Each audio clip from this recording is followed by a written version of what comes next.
முதல்ல உள்ள 2 எபிசோட்லேயுமே உங்களுக்கு சொல்லியிருக்கேன், நீங்கள் எப்படி பிளான் பண்ணி வரணும் அப்படி போக்குவரத்து நெரிசலில் சிக்காமல் இருக்கிறதுக்கு அப்படின்னு. இப்போ பார்த்துக்கோங்க, இந்த இடத்துல வந்து போக்குவரத்து நெரிசல் எவ்வாறு ஏற்பட்டுச்சு அப்படின்னு பார்க்கக்கூடிய காட்சிகள்லாம் இது வந்து சாலை வேலைகளின் பாகமாக வந்துருக்கூடிய வாகனங்கள் அங்கிட்டு நின்றதுனால, அது சாலை அந்த இடத்துல விரிவாக்க வேலைகள் நடக்கிறதுனால இந்த மாதிரி ஆச்சு.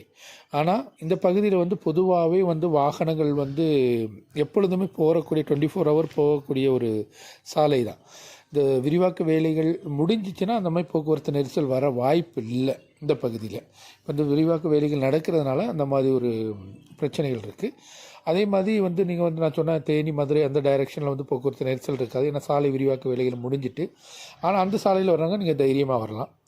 3வது பார்த்திங்கன்னா, இப்போவும் போக்குவரத்து நெரிசல் தொடரக்கூடிய ஒரு பகுதி அப்படின்னா மூணார் டவுன், மாட்டுப்பட்டி டைரெக்ஷனில் நீங்கள் வந்து சுற்றுலாவுக்கு போகும்போது அந்த பிரச்சனைகள் இருக்குது. அது மாதிரி இரவிகுளம் நேஷ்னல் பார்க், ராஜமலை அந்த வழியில் மறையூர், அந்த மாதிரி சின்னார் அந்த பகுதிக்கு நீங்கள் போகணும்னாலும் அந்த பகுதியிலுமே இது மாதிரி பிரச்சனைகள் இருக்குது. அதனால் தயவாக நீங்கள் வரக்கூடிய சுற்றுலா பயணிகள் நீங்கள் வருவதற்கு முன்பு நீங்கள் எப்படி வரணும், எங்கே தங்கணும், எவ்வளோ நேரம் ஸ்பெண்ட் பண்ணி எப்படியெல்லாம் போகணும், வந்துட்டு நாள் வந்துடுறீங்கன்னா நீங்கள் வந்து அங்கேருந்து இப்போ மதியத்து வந்து ஈவினிங் வந்துட்டு நைட் தங்கிட்டு மறுநாள் ஒரு நாளில் டெய்லியில் 2 டைரெக்ஷன் முடிச்சிடலாம்.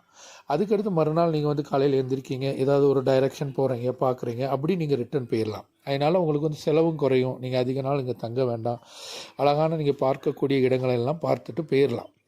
அந்த மாதிரி நீங்கள் பிளான் பண்ணாமல் நீங்கள் வரும்போது வந்து இந்த மாதிரி அப்நார்மல் டைமில் வர்றது, இல்லை பல ஏரியாவுக்கு வந்து அப்நார்மலாக எந்திரிச்சு போகிறது, நம்ம வந்து இப்போ வந்து எந்திரிக்கலே லேட் ஆயிரும், அந்த டைரெக்ஷன் போய் ஆகணும் அப்படின்னு போனோம்னா இது மாதிரி போக்குவரத்து நெரிசலில் நம்ம சிக்கி சாலையில் பல மணி நேரம் கிடைக்க வேண்டிய நிலை ஏற்படும்.